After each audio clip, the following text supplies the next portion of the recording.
ভৌতিক, রোমহর্ষকর, গা ছমছমে ভূতের গল্প শুনতে কে না চায়। আর সেটা যদি হয় সত্যি ভূতের ঘটনা, তাহলে গায়ের লোমগুলি কাঁটা দিয়ে ওঠে। রাত্রে বাইরে বেরোলে মনে হয় পিছনে কেউ একটা দাঁড়িয়ে আছে। এই রকম গা ছমছমে সত্যি ভূতের ঘটনা নিয়ে আমাদের আজকের নিবেদন মধুপুরের হানাকুঠি।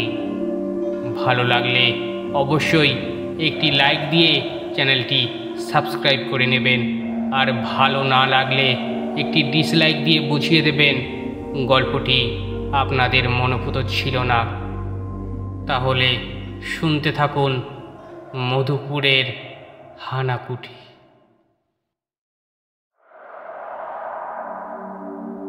আজ আমি যে কাহিনী শোনাতে যাচ্ছি সেটি অনেক কাল আগে ঘটেছিল। ঠিক কতকাল আগে সেটা বলবো না, তবে এখন থেকে 20-30 বছর আগের কথা। তখন আমার খুব অসুখ হতো। মাসে একবার অন্তত জ্বরে আক্রান্ত হতাম। ওষুধ খেয়ে কোনো মতে সেরে উঠতাম, কিন্তু বেশি দিনের জন্য নয়, ফের জ্বর আসতো।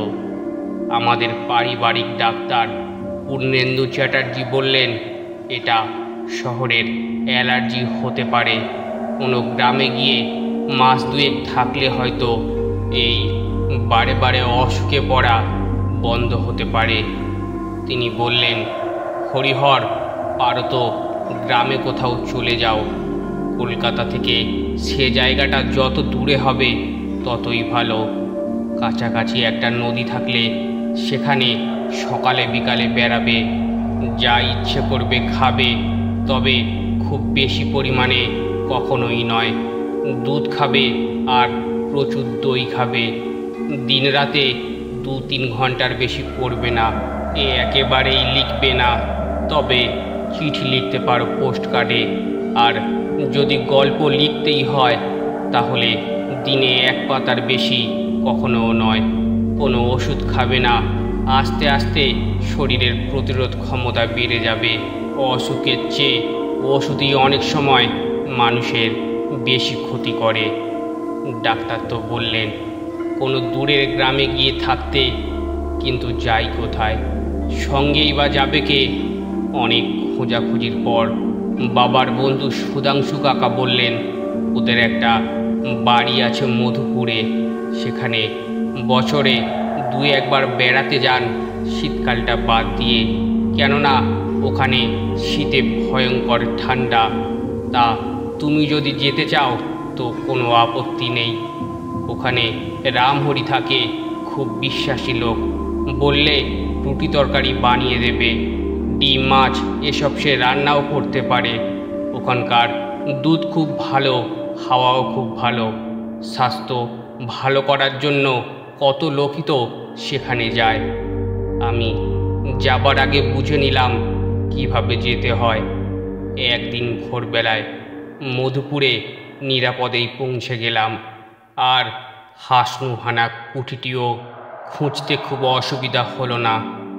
বললাম বটে হাসনুহানা কুঠি, কিন্তু বাড়ির নামের প্রথম 3 অক্ষর কেউ বোধহয় দুষ্টুমি করে ভেঙে দিয়েছে। এখন কেবল লেখা আছে হানাকুঠি। নামটা দেখেই মনটা শিউরে উঠল। হানাকুঠি নামটা মনে যে একটা আমোদের সঞ্চার করে তা না। তখনই মনে পড়ল সুধাংশু কাকা কি যেন বলতে গিয়েও বলল না। যাই হোক, অনেক ডাকাডাকির পর রামহরি এসে গেটটা খুলে দিল। আমি একটা চিঠি নিয়ে গিয়েছিলাম সুধাংশু কাকার। সেটি না পড়েই সে আমাকে খুব খাতির করে একতলার একটি ঘরে ঢুকিয়ে দিল। দেখলাম ঘরে প্রচুর ধুলো, টেবিলে, আলমারিতে, খাটে, কোথায় নয়। রামহরি তাতে লজ্জিত হলো একটু। আগে জানলে সব ঠিক করে রাখত। এ কথাটা সে কতবারই যে বলল তার ঠিক নেই। সে আমাকে বাইরের বারান্দার একটি চেয়ারে বসতে দিয়ে কোথা থেকে দুজন লোককে এনে ঘর পরিষ্কার করতে লাগলো।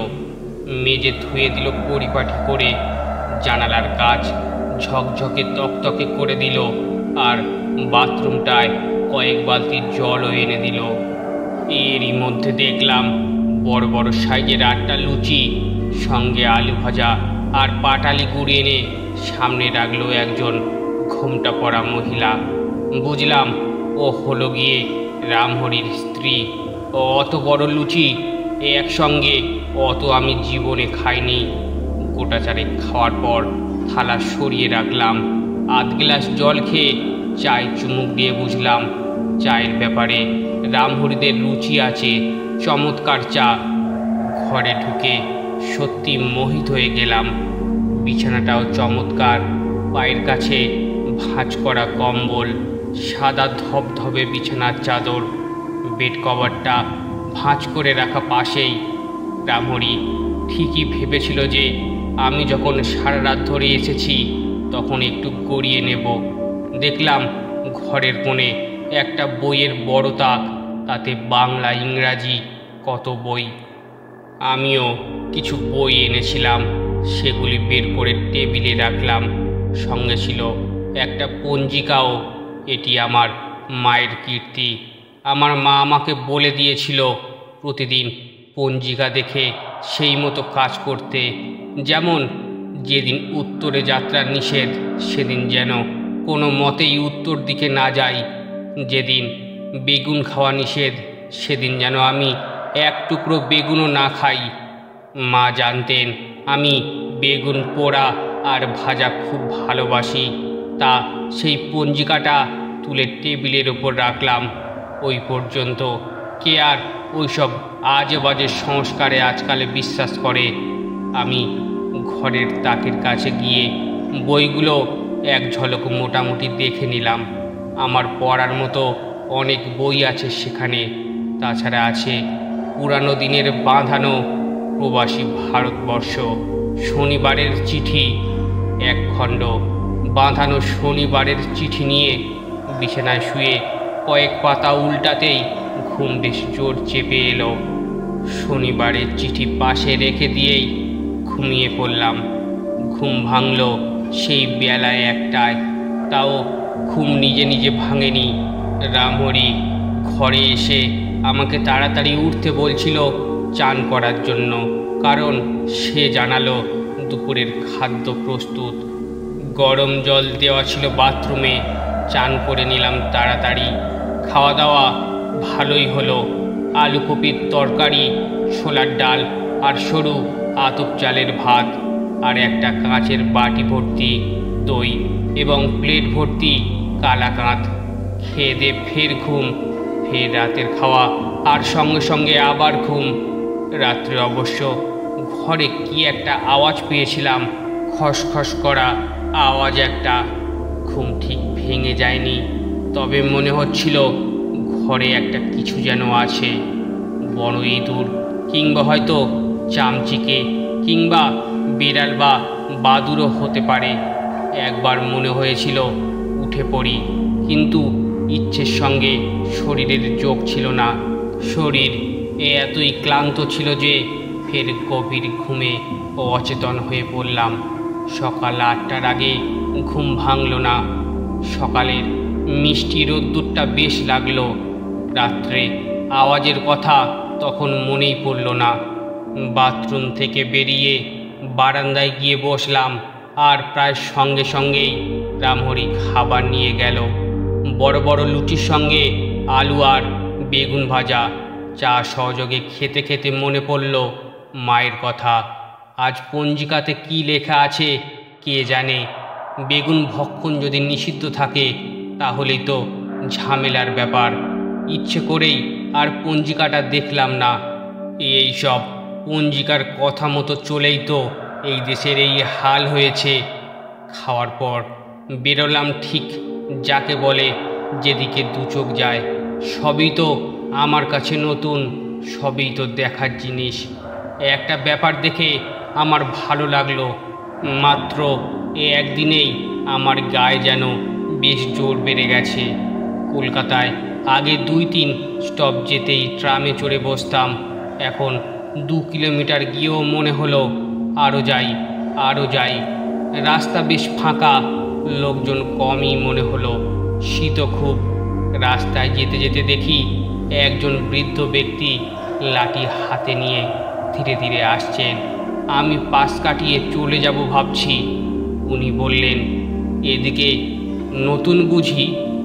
আমি তো অবাক, একজনকে দেখে কেমন করে বোঝা যায় যে সে নতুন লোক? আমি ভেবে পেলাম না। যাই হোক, বললাম, হ্যাঁ, কালই সকালে এসেছি। কোথায় উঠেছেন? আমি বললাম, হাসনুহানা কুঠিতে। ভদ্রলোক হাসতে হাসতে বললেন, ওই ওই হানাকুঠিতে রাত্রিরে ঘুম হয়েছিল তো?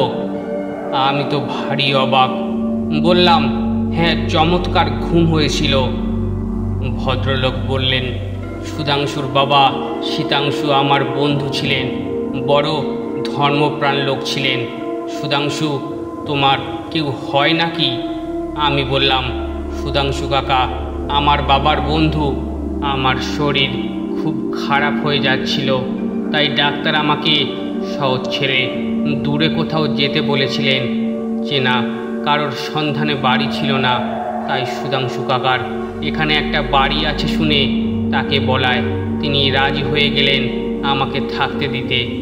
বললেন, শীতকালটায় ওদিকে বড় শীত বলে এদিকে বেশি লোক আসে না। ভদ্রলোক বললেন, আমার নাম জ্যোতিপ্রসাদ কর। আমি এককালে ডাক্তার ছিলাম চন্দননগরে, এখন আর ডাক্তারি করি না, এখানেই থাকি। আমার একটা ছোট বাড়ি আছে এই কাছেই, চলে এসো মাঝে মাঝে।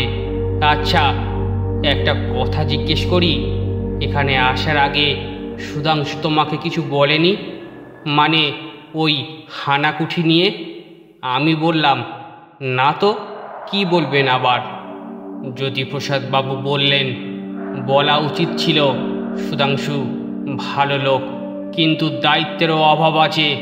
আরে বাবা, ওই বাড়িতে তো একটু আছে, সেটা সবাই জানে। আমি ভয় পেয়ে বললাম, আছে মানে? জ্যোতিপ্রসাদ বাবু বললেন, আছে মানে শুনতে হলে একটু সময় লাগবে। তুমি আমার বাড়িতে চলো, সব বলবো। কাছেই বাড়ি, আমরা হাঁটতে হাঁটতে 3 মিনিটেই সেখানে পৌঁছে গেলাম। জ্যোতিপ্রসাদ বাবু বাড়িতে ঢুকতেই একটা বাঘ কুকুর আমাদের লেজ আর জিভ নেড়ে অভ্যর্থনা করল, ঘে ঘু করে বলল, নমস্কার। জ্যোতিপ্রসাদ বাবু একটু চেঁচিয়ে বললেন, রাধা, আমাদের জন্য 1 কাপ চা আর কিছু বিস্কুট পাঠিয়ে দাও। কলকাতার বন্ধু এসেছে আমার। কি জানো তোমার নাম? আমি বললাম, আমার নাম হরিহর গাঙ্গুলি। উনি চেঁচিয়ে বললেন, এর নাম হরিহর গাঙ্গুলি সুধাংশুর বন্ধুর ছেলে, শরীর সারাতে হানাকুঠিতে এসেছে। ও মা, সে কি গো? বলে একজন বয়স্ক মহিলা প্রায় ছুটেই এলেন। বয়স অনেক হলেও শরীর বেশ মজবুতি আছে। তিনি বললেন, কি সর্বনাশ, ওই বাড়িতে শরীর সারাতে কেউ আসে? ওখানে সুধাংশুর বাবা, আহা, বড় ভালো লোক ছিলেন। কি হয়েছিল ওকে বলেছ? তোমার নাম যেন কি ভুলে গেলাম। আমি আমার নাম বলাতে উনি বললেন, নামটা মোটামুটি ঠিক আছে, নামটা ওদের বিতৃষ্ণা এনে দিতে পারে, তবে নামের সঙ্গে একটা রাম থাকলে ভালো হতো। ওই জগতের ওরা রাম নামটাকে ভারী ভয় পায়। রাম নাম যার, তাকে ওরা এড়িয়েই চলে। আমার তখনই কেমন গা ছমছম করতে লাগলো। একটা চেয়ারে বসে রইলাম, আর কুকুরটা দূর থেকে আমাকে দেখতে লাগলো। আমার ফস করে একবার ছুটে এসে আমার সারা গা শুকে চলে গেল। একজন পরিচারিকা 4 বিস্কুট দিয়ে গেল। আমি বললাম, দাদু, আমার ভয় করছে যে। জ্যোতিপ্রসাদ বাবু হা করে হেসে বললেন, ভয় একটু পাওয়া তোমার দরকার। সুধাংশুর বলা উচিত ছিল যে ওই বাড়িতে ওর বাবার কি ভয়াবহভাবে মৃত্যু হয়েছিল, প্রায় 7 বছর আগে। শীতাংশু খুব ভালো লোক ছিল, খুব সাত্ত্বিক ধরনের লোক। একেবারে ভেজিটেরিয়ান ছিল, ডিম পর্যন্ত খেত না। তা সংক্ষেপে বলি, ওর কাছে তখন ছিল বেশ কিছু টাকা। শীতাংশুর এক ভাই এই অঞ্চলে একটি বাড়ি কিনবেন বলে 1050 টাকা অ্যাডভান্স দেওয়ার জন্য টাকাটা শীতাংশুর কাছে রেখে গিয়েছিল। শেষে কি এক কারণে বাড়িটা আর কেনা হয়নি, তাই টাকাটা শীতাংশুর কাছেই ছিল। এরই মধ্যে খবর পেয়ে একদল ডাকাত ওই বাড়িতে হানা দিয়ে শীতাংশুবাবুকে খুন করে টাকা নিয়ে পালায়। গত 7 বছর ধরে শীতাংশুর আত্মা ওই বাড়িতেই আছে। কি সাংঘাতিক! আমি বললাম, আত্মা আছে ওই হানাকুঠি মানে হাসনাকুঠিতে? সুধাংশু কাকার বাবার আত্মা জ্বালাতন করছে গত 7 বছর ধরে। জ্যোতিপ্রসাদবাবু বললেন, লোকটি খুব একটা বিপজ্জনক নয়। লোক মানে সুধাংশুর আত্মার কথা বলছি, প্রেতাত্মা হলেও সৎ আছে, এক হিসাবে মহত্তাও বলা যায়। তবে যে বললেন তার আত্মা লোকেদের জ্বালাতন করেন, ওটা কিছু নয়। কোনো লোক ওর ঘরে ঢুকলে উনি খেপে যান। উনি করেন কি, আস্তে করে মশারি তুলে লোকটিকে ধরে নিয়ে হয়তো 1 কিলোমিটার দূরে একটা বট গাছের ওপর শুইয়ে দেন। লোকেরা জেগে উঠেই হাউমাউ করে ওঠে, আর শীতাংশুর আত্মা তখন খেই খেই করে নাচতে থাকে। কোনো সময় হয়তো খাট থেকে তুলে নিয়ে একেবারে স্টেশনে গিয়ে ট্রেনের ফার্স্ট ক্লাস কামরায় আলতোভাবে শুইয়ে দেন। একবার একজন বেপরোয়া ইংরেজ সাহেবকে কোথায় রেখে এসেছিলেন জানো? সে ভারী আমোদের ব্যাপার, একেবারে সেই সাহেবের বাড়ি ইংল্যান্ডে। কথাটা শুনে আমার মোটেই আমোদের বলে মনে হলো না। আমি বললাম, এ তো খুব অন্যায় কথা। মানে আমি আসার আগে সুধাংশু কাকার এইসব কথা বলে দেওয়া উচিত ছিল। জ্যোতিপ্রসাদবাবু বললেন, ওর কিছু একটা ভুল হয়েছে নিশ্চয়ই, কেননা ও যাদের যাদের এখানে মানে হানাকুঠিতে পাঠিয়েছে প্রত্যেককে সেসব কথা খুলে তো বলেছে, এমনকি ওই বই করে সাবধানও করে দিয়েছেন। কিন্তু কথায় আছে না, সুখে থাকতে ভূতে কিলোয়। এমন সব লোক আছে এই দুনিয়ায় যারা ইচ্ছে করে এইসব বিপজ্জনক জায়গায় যায় বাহাদুরি নিতে। উদ্দেশ্য লোকে তাদের দেখে বলুক, বাবা কি সাহসী সব লোক, কি মনের জোর। এর আগে যারা এসে বিপদে পড়েছিলেন তাদের প্রত্যেককেই সুধাংশু যে সাবধান করে দিয়েছিলেন সেটা আমি জানি। কেবল তোমার বেলায় কেন সাবধান করলো না সেটাই ভাবছি। একটু থামলেন জ্যোতিপ্রসাদ, তারপর বললেন, আরও একটা কথা ভেবে অবাক হচ্ছি যে শীতাংশুর আত্মা তোমাকে একটুও বিরক্ত করলো না কেন? এটা তোর চরিত্রের সঙ্গে মেলে না। আমি বললাম, রাত্রে ঘুমের ঘোরে আমি কিছু আওয়াজ পেয়েছি, বইয়ের পাতা উল্টানোর মতো একটা খসখসে আওয়াজ। আমি ভাবলাম বুঝি বাদুর কি চামচিকে হবে। এখন ভাবছি সাপটাপও হতে পারে। তা হতে পারে বটে, জ্যোতিপ্রসাদবাবু বললেন। এ অঞ্চলে তাদের সংখ্যা কম নয়, তবে শীতকালে তারা বিশেষ নড়াচড়া করে না, ওরা নিদ্রিত থাকে। সাপের ভয় এই সময় নেই। আর একটা কথা বলা দরকার, ওই বাড়িতে শীতাংশুর বা সুধাংশুর কোনো আত্মীয়কে শীতাংশুর আত্মা কখনো বিরক্ত করেনি। আমি বললাম, আমি তো ওদের কারোর আত্মীয় নই, আমাকে ছেড়ে দিল কেন বুঝছি না। তাছাড়া রামহরিও তো আমাকে কিছু বলল না। জ্যোতিপ্রসাদবাবু অবাক হলেন। অনেকক্ষণ চুপ করে থেকে প্রায় ঠান্ডা হয়ে আসা চায়ের কাপে চুমুক দিয়ে বললেন, এ একেবারে ঠান্ডা হয়ে গেছে। কাপটা সরিয়ে রেখে বললেন, রামহরি লোকটা তোমাকে বললে তো তার পয়সা রোজগারের পথ বন্ধ হয়ে যেত না? তোমাকে সাবধান করে দিলে তুমি কি আর ওই হানাকুঠিতে থাকতে? ভালো কথা, ওই হানাকুঠিতে একটা হাঁসনুহানা গাছ দেখেছো? আমি বললাম, না তো, বাড়ির সবটা অবশ্য ঘুরে দেখিনি, তবে হাঁসনুহানার ঝোপঝাড় থাকলে নিশ্চয়ই চোখে পড়ত। রাত্রে গন্ধও পাইনি। গন্ধও পাওনি? সেটাও নতুন কথা শোনালে। আগে ওই বাড়ি ভর্তি হাসনুহানা গাছ ছিল, সন্ধেবেলা চমৎকার গন্ধ বেরোতো। তা শীতাংশুর খুবই প্রিয় ওই গাছগুলোর কি হলো জানো? শীতাংশুর মারা যাওয়ার কয়েকদিন পর থেকে হাসনুহানা গাছগুলিতে যেন মরক লাগলো। 1 মাসের মধ্যে গাছগুলো সব মরে গেল, শুকিয়ে কাটি হয়ে গেল।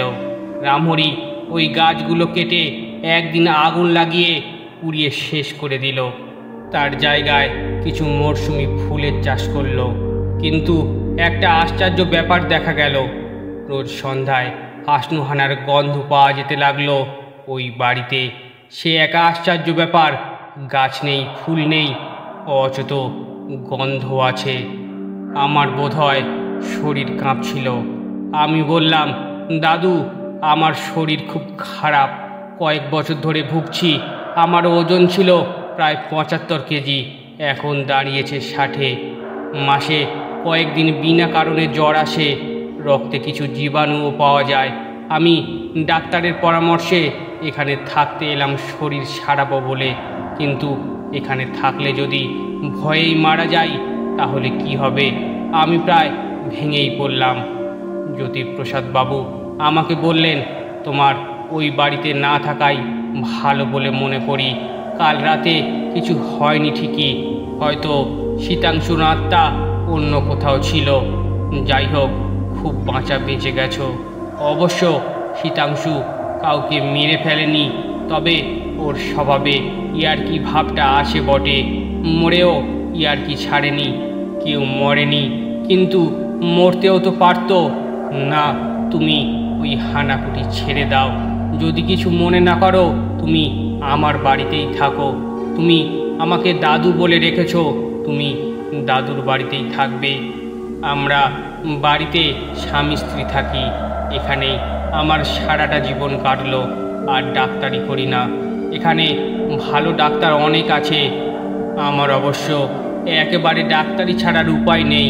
পুরানো সব লোক আমাকে ডাকেন, সেসব ক্ষেত্রে আমিও যাই, তবে টাকা নিই না। আর তুমি এখানে থাকলে বোধহয় ভালোই হবে।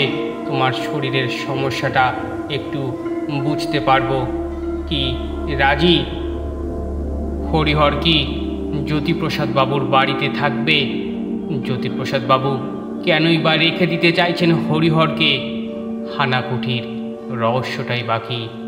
জানতে হলে আমাদের শেষ ভাগটি অবশ্যই শুনুন। আর ভালো লাগলে চ্যানেলটি সাবস্ক্রাইব করে আমাদের পাশে থাকুন। ধন্যবাদ।